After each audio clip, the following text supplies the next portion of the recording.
আল্লাহ বলছেন আলিফ লাম মিম গুলিবাতির রোম ওয়া হুম মিন বাদি গালাবিহিম সায়াগলিবুন। এই রোম এরা পরাজিত হয়েছে পারস্য রাজের কাছে, একদিন তারা বিজয়ী হবে। মুসলমানরা তাদের বিজয়ী হওয়ার ঘোষণা দিয়েছে। সেই আমেরিকায় এখন মুসলমানের সংখ্যা খ্রিস্টানদের পরেই মুসলমানের সংখ্যা সেখানে হিসাবের মধ্যে চলে আসছে। ইসলাম সারা বিশ্বে ছড়িয়ে পড়েছে। আল্লামা ইকবাল বলেছেন মাগরিব কি ওয়াদিয়ু মে গুজি আযা হামারি। পাশ্চাত্য জগতে আজকে আমাদের সেখানে আজান হচ্ছে। সম্মানিত সুধী, জার্মানের রাজধানী কথা কন বার্লিন, এই যে বার্লিনের মধ্যে সেখানে এখন প্রকাশ্যে আজান। সুবহানাল্লাহ বলেন, প্রকাশ্যে আজান। আল্লামা ইকবাল কি বলে গেছেন? মুসলমান দেবে থাকবে তা না, মুসলমানকে ঠেকায় রাখার শক্তি পৃথিবীর কারো নাই। এ ব্যাপারেও আল্লামা ইকবালের একটা কবিতা শুনাই, কি শুনবেন? আল্লামা ইকবাল তিনি বলেছেন বাতিল সে दबने वाले आयासमा नहीं हम, बातिल से दबने वाले आयासमा नहीं हम, सद बार कर चुका तो इम्तिहा हमारा। बातिलेर काछे आमरा कखनो माथा নত करी नाई। हम तो मुसलमान हैं, पीछे हटने वाले नहीं। हम तो मुसलमान हैं, पीछे हटने वाले नहीं। सीने हैं सामने, सरनगो करने वाले नहीं। আমরা কারো কাছে মাথা নত করার জাতি না। অস্ট্রেলিয়ায় মুসলমানের সংখ্যা বর্তমান 9 লক্ষ। কত? 9 লক্ষ। সব দিকে ঘুরিয়ে ফিরিয়ে যদি আমরা লক্ষ্য করি তাহলে আমরা দেখতে পাবো যে সারা বিশ্বব্যাপী আমার ইসলাম ছড়িয়ে পড়েছে। এই জন্য আল্লামা ইকবাল তিনি বলেছেন দস্ত দস্ত হ্যায় দরিয়া ভি ন छोड़े हमने, दस्त दस्त है दरिया भी न छोड़े हमने, बहर जुल्मत पे दौड़ा दिए घोड़े अपने।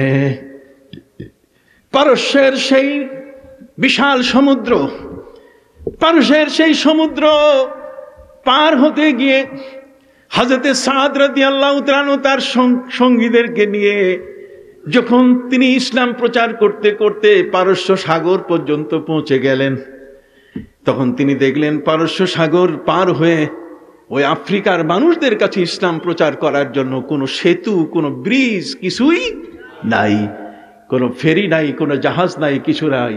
তারা ঘোড়সওয়ার, ঘোড়ার পিঠের উপরে তারা সওয়ার হওয়া অবস্থায় হযরতে সাদ তিনি সাথীদের সামনে বক্তব্য দিলেন।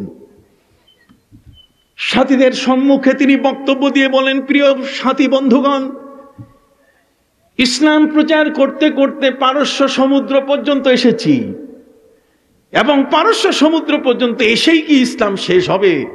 সেই ইসলাম কি পারস্য সাগর পার হবে না? সেই ইসলাম কি আটলান্টিক পার হবে না?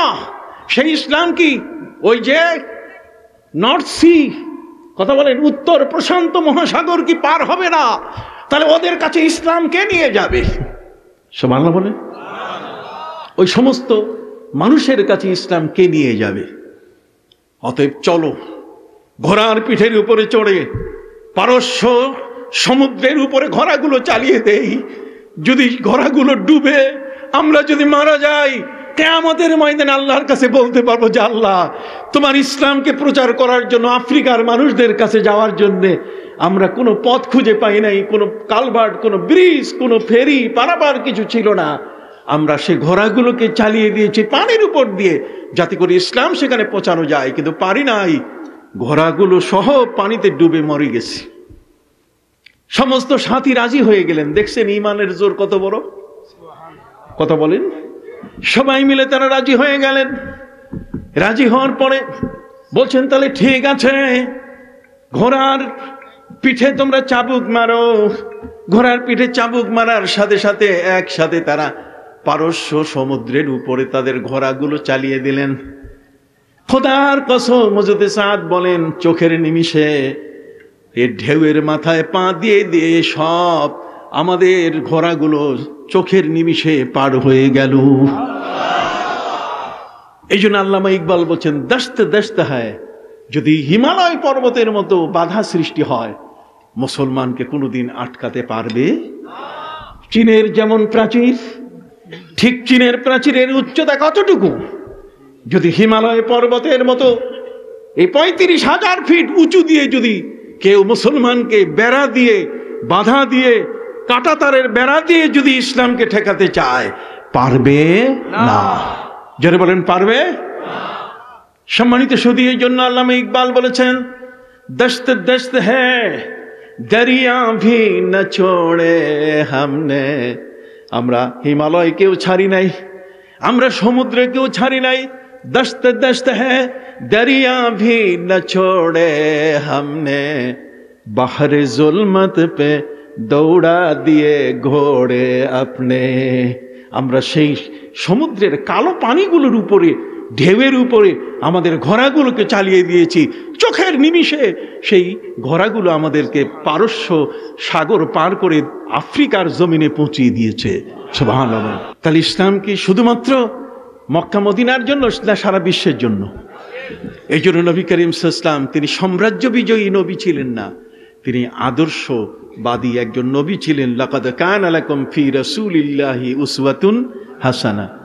আমাদের সাহেব কেবলা কি লাঠি দিয়ে ইলাইগঞ্জ জয় করছেন, গোলাপগঞ্জ জয় করছেন, ওই হবিগঞ্জ নবীগঞ্জ জয় করছেন না। তার আদর্শ আমরা দেখি মনে করছি এই আদর্শবান ব্যক্তির পাশে থাকা আমাদের দরকার।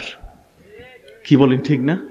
এই জন্য আমার নবীর আদর্শে অনুপ্রাণিত হয়ে দ্রুত বিশ্বে আজ মুসলমানের সংখ্যা বেড়ে যাচ্ছে। আজ ওই বুলগেরিয়া মুসলমানের দেশ হতে চলেছে, বলকান মুসলমানের দেশ হতে চলেছে, হার্জেগোভিনা মুসলমানের দেশ, বসনিয়া মুসলমানের দেশ, এগুলো সব আলবেনিয়া, এগুলো সব ইউরোপের ভিতরে মুসলমানের দেশ। এই জন্য আল্লামা ইকবাল বলেছেন, চীন আরব হামারা, হিন্দুস্তান হামারা, হাম মুসলিম হে, সারি দুনিয়া হে হামারা। গোটা জগৎ আমাদের। অতএব আমাদেরকে কাজ করে যেতে হবে, আমাদেরকে আরো ঈমান মজবুত করতে হবে, আমল আরো সুন্দর করে সাজাতে হবে। যেটা আল্লামা ইকবাল বলেছেন আরেকটা কবিতায়, বলবো?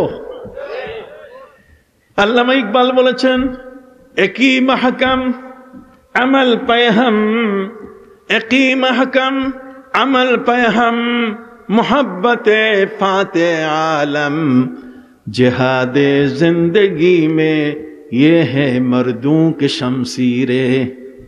আল্লামা ইকবাল বলেছেন, যদি আল্লাহর প্রতি তোমার প্রবল ঈমান থাকে, যেমন বদরের যুদ্ধে বদরের যোদ্ধা সাহাবীদের ঈমান আল্লাহর উপরে প্রবল ছিল, যে কারণে আল্লাহ তাআলা তাদের সাহায্যে ৫,০০০ ফেরেশতা পাঠিয়ে দিয়েছেন। একই মাহকাম আমল পেহম, আমল যদি ঠিক থাকে, ঘরে পর্দা, কথা বলেন, মুখে দাড়ি, মাথায় টুপি, ইসলামের পোশাক, ইসলামের কালচার যদি আমার কাছে থাকে, একই মাহকাম আমল পেহম, নামাজ রোজা হজ যাকাত সবগুলো যদি ঠিক থাকে, আর মোহাব্বতে ফাতে আলাম, আর আমার নবীর মোহাব্বতটা যদি বুকের মধ্যে ধারণ করা থাকে, কয়টা জিনিস? তিনটা। জোরে বলেন, কয়টা?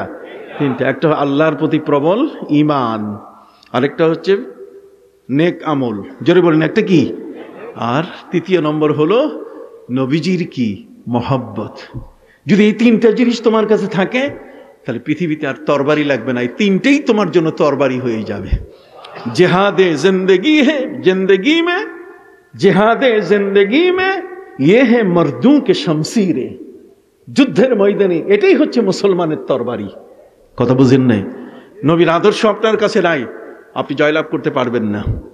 কথা বলেন না? এরকম বহু রাষ্ট্র মুসলমানরা জয়লাভ করেছে, কিন্তু নবীর আদর্শে না থাকার কারণে চলে গেছে সব, খেলাফতি চলে গেছে, আদর্শ চলে গেছে।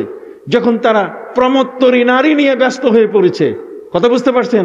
যখন তারা ওই মমতাজের বিশাল আগ্রার তাজমহল বানাবার পিছনে ঝুঁকে পড়েছে, যেটা কবি নজরুল তার ভাষায় বলেছেন, তাজমহলের পাথর দেখেছো, দেখিয়াছ কি তার প্রাণ?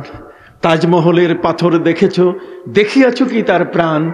অন্তরে তার মমতাজ নারী, বাহিরেতে শাহজাহান। তার অর্থ হলো, নারী এই জগৎকে নিয়ে তারা ব্যস্ত থাকার কারণে মুসলিম ঐতিহ্য নষ্ট হয়ে গেছে।